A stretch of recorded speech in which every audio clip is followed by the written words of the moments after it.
Do you hear God's voice? What do you believe? I used to doubt God. I would ponder on whether a creator of this universe was actually real. I was radically against religion and even broke in and stole from the church and gave away the loot, thinking of myself as a modern-day Robin Hood.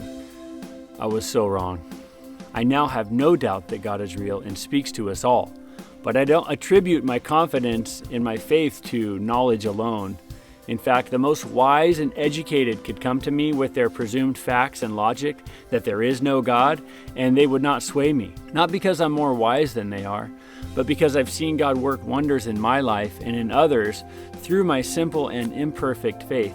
And no logic from man can take that away from me. So about knowledge and faith, to be fair, it was science, philosophy, and reasoning that first led me to believe in a creator. I don't want to discredit that, but there was a point in my journey that gaining more facts and knowledge was no longer enough in itself to bring me any nearer to God. We have centuries of recorded stories of people interacting with God.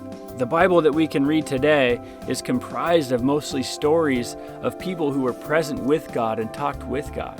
Sometimes we can get so theological or critical with the stories in the Bible, but if you put them all together in their simplest form, they're shouting in our faces that interaction with God is absolutely a reality. I was so thrilled one day when I first learned that knowledge of God in the Bible was kind of like a treasure map. It's really useful, but it's only useful if we set out on the journey. That was liberating for me.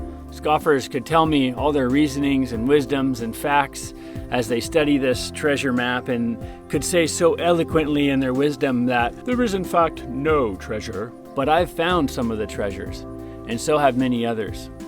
And I know there's more. People say they need more evidence. The actual Son of God, I would need a lot of evidence. And I can relate to that too. But at some point, there is a call to go beyond the knowledge that our society seems to hold up so high and step into authentic faith and put God's love into action. And faith comes by hearing God's voice.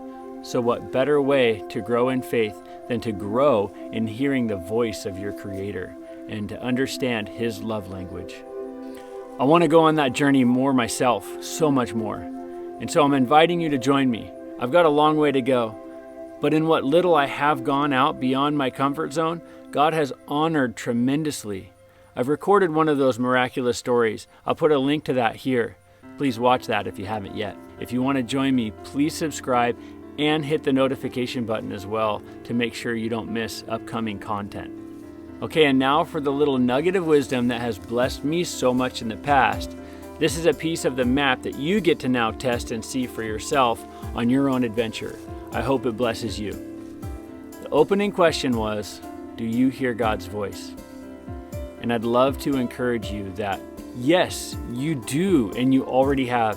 If you don't think so, then maybe there's a chance here to discover more of how God speaks. The story I will post here testifies to God's guidance partly through conviction, which was a really, really good thing. The challenge to you is to see conviction as loving guidance from God. Not to stop and focus on what we've done wrong, which causes depression and doubt. And I used to do this all the time.